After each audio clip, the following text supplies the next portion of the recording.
What's up? So today I got the seats in the car. I'll show you those in a little bit once I get the car down from the lift. But also I've got the rear end about to go in. Yay, another big step. Let me show you what I did here to kind of get it centered. I knew I wanted it like about an inch past the edge of this piece. So I put a ring terminal on a string and then just put a screw in the frame here. And then I made like this little triangular piece. I mean, it's basically just a plumb bob, but I made it instead of, going out and buying it. And what I did was I made one for each side. So one right here, and then I centered the axle on it. And then one right here, centered the axle on it. The car was lower when I did it. So the point was like right there. So that gets me about, close enough. These arms are adjustable, so if I'm off by like an 1/8 inch or 1/4 inch, whatever, I can adjust the arms as needed once it's in.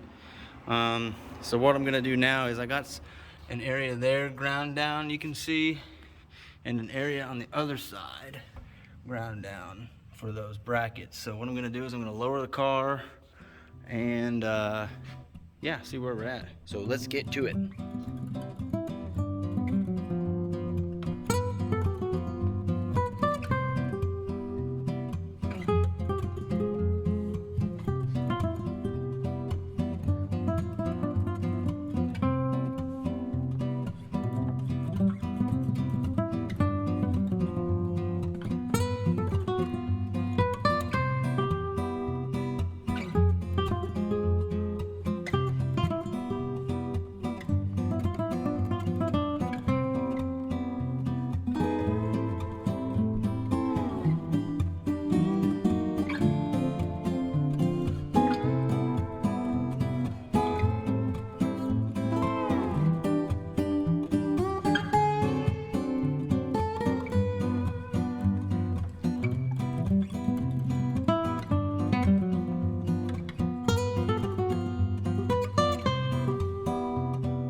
Yo, welcome back. So let me show you what I got done. I tried taking a video of the rear end, like full install, but the camera was just getting in the way, and I just said, forget it. So sorry about that. But I did get it in. I got it painted mostly. I left the ends unpainted because I still have to do a weld-on brake kit. But it turned out pretty good, I think. I'm missing some washers here, up there, some other places. Like right in here. So I left those loose, and I got some washers that I'm going to put on today. Actually, at this point, I could get a drive shaft made. I just didn't really think about it, but yeah, I mean, the axle's pretty much set. So yeah, it came out pretty nice. It's a centered pumpkin, not a centered pinion, which I wanted on purpose to make it easier for the four-link, so it's nice and even. It's okay that the pinion is slightly off, so I'm not worried about that. Let's see. Yeah, so there's that. Oh, I got my fuel pump right there. Let me zoom out a bit. Fuel filter up in there. Fuel lines are running. Okay. Filter / regulator, still waiting on one of the fittings for the 5/16 return line. All right, so I went ahead and got some other stuff too. Let's take a look at what we got. Let's see, this is a piece I cut off of the steering shaft. Oh, I got that in too. I needed a couple thin jam lock nuts for the 4-link because bigger ones wouldn't fit where they're going. Steering stuff right here. I found this rebar, 1/2-inch rebar, for $3.50. I'm going to make a new shifter out of this because the one in there currently is too small. I also came up with some plans for a custom hydro, so I'll get that made. I've got like dimensions and stuff like that of the parts and all that. Like I said, I was missing some 5/8 washers, so I got a bunch and just some extra hardware. And this is pretty cool. I actually found this radiator hose literally on the side of the highway. Brand new radiator hose, never used. I mean, it's probably like a $16 to $20 hose that I just got for free. So, heck yeah. Let's see. I got some wheels for the car. These are my buddies that I was going to borrow, but they wound up not fitting. I got these boys. Apparently, they're Momo Arrows, which I guess are some like really rare and expensive wheels that I got for a real nice deal. Waiting on some spacers to put those on. I mean, I wanted some wheels just to kind of get the car rolling, to finish up the suspension and stuff. But honestly, I mean, these are pretty nice. So I might just run them as the nice wheels and then buy some cheaper wheels for the drift spares or whatever. Let's see. Steering, I said, yeah. So let's start outside the car. Man, yeah, you can see right there is the end of the steering shaft. I got the steering wheel in there in place. So I'll show you that here in a second. Or actually, let's do it right now. All right, so coming around here, I got the seats in too. There's the steering wheel. It's got a quick release hub on there. Rotates real free, so that's good. Let's see, pedals you guys saw. I think I need to adjust them down a little bit because when sitting in the seat, they're really tall.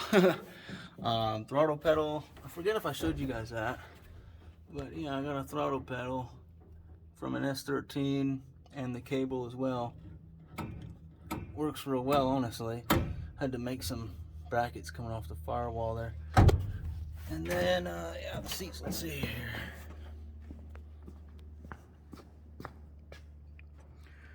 Yeah, pretty nice, I guess. Pretty nice. So, a lot done, but still a lot left to do. It's the end of August right now, and I'm gonna try to make at least one drift event by the end of this year. Wish me luck. Wish me luck. Hey, also, I just wanted to show you guys real quick how I mounted the top of the coils. Let me see if I can turn the flash on somehow. I have no idea. Brightness might just have to work. But anyways, so 1.5 inch tubing right here. And then what I did was welded some 5/8 nuts right here. I drilled them out so they're 5/8 just through. And then put a bolt through those and then just put a nut on the end here. I think it'll work. I guess we'll see what happens, huh? I guess we'll see. Okay, so I got to looking at the steering on this thing between the rack and the column. Let me show you what we got. Yeah. So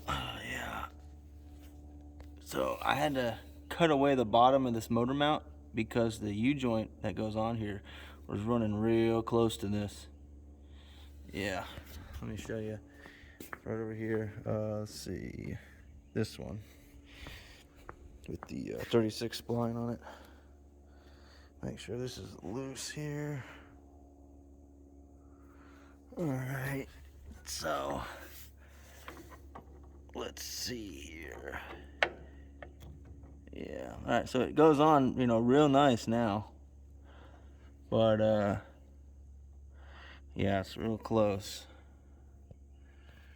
And I wish this stuff wasn't super, super tight and new, because I can't spin it, but, yeah, it's real close. And what I'd really like to do is kind of draw a line, if you will, from here down to there and cut out some of the frame right here, and that way I can fit just one shaft going from here down to that U-joint. So I might look into doing that, but what I'm gonna do is I'm gonna pull the motor back out. It's not very hard. I only have to disconnect this oil pressure bracket and this hose and take the shifter back out. That's really nothing. I might as well go ahead and do it before I have everything all hooked up, so that way it's easier.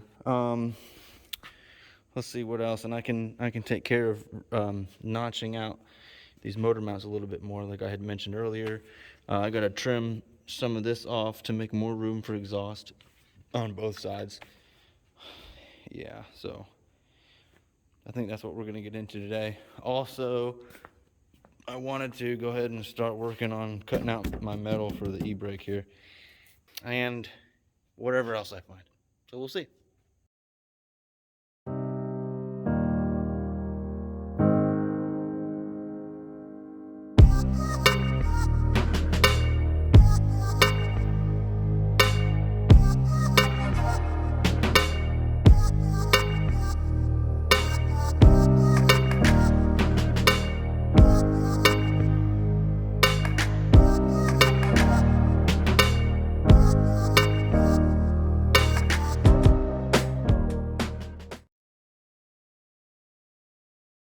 All right, well, that was easy. I mean, it took about less than 10 minutes, so that's cool. So yeah, just to get a better view. So yeah, obviously here's the power steering rack. Okay, and what I'd like to do is go right from here to there. Definitely gonna have to cut some of the frame out though, so I'll see what I can do. What I might have to do is like put some metal in here and weld it in here so it can weld the motor mount to the top hat for more strength. Yeah, I'll get to that. What I'd like to do is get one of my universal joints on here, put a bar in there and see how far off it really is, which will tell me how far in I need to cut. All right, let's go.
All right, so let me show you what I got here.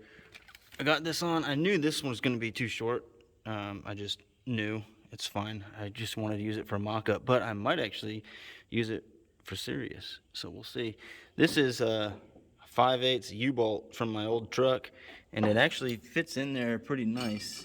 I just need to use the set screws on both sides to keep it in there real tight. I'll cut the threads off and just use this, you know, the solid part, I think. But anyways, it's actually pretty close. It's not that far off already. Yeah, I mean, it's super close, so I shouldn't honestly have to cut too much. Just like, basically cut like a circle out of here, I guess, and that way the bar can go right through there.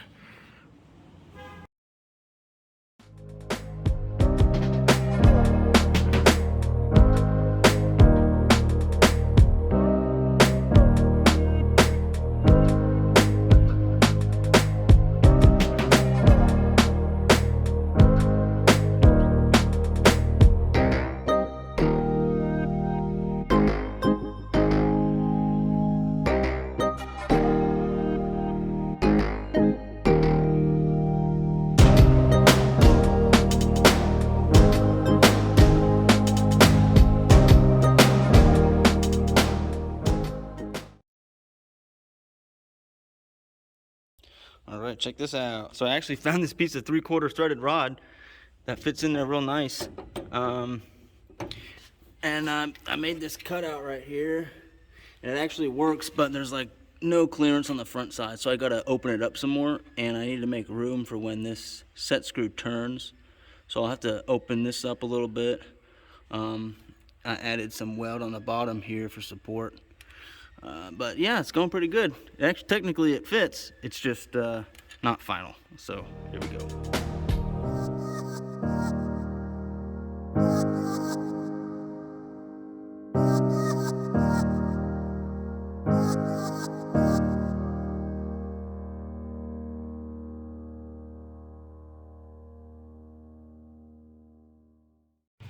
All right, so we got the final here. Let me show you what I did.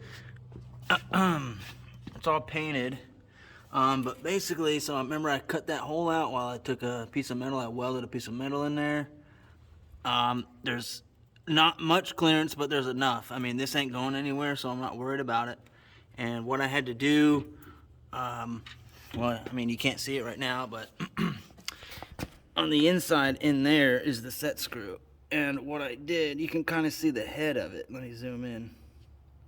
You can see the head of it. Let's see, right there.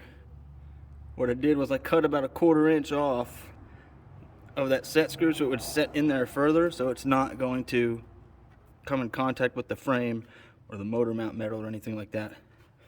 But yeah, it's good. I like it. It works great. No interference, nothing. Now I just need to fix this play right here, which isn't too bad. I mean, I'm just gonna leave it for now just to get it going, but it'll be on the list. Let's put the engine back in.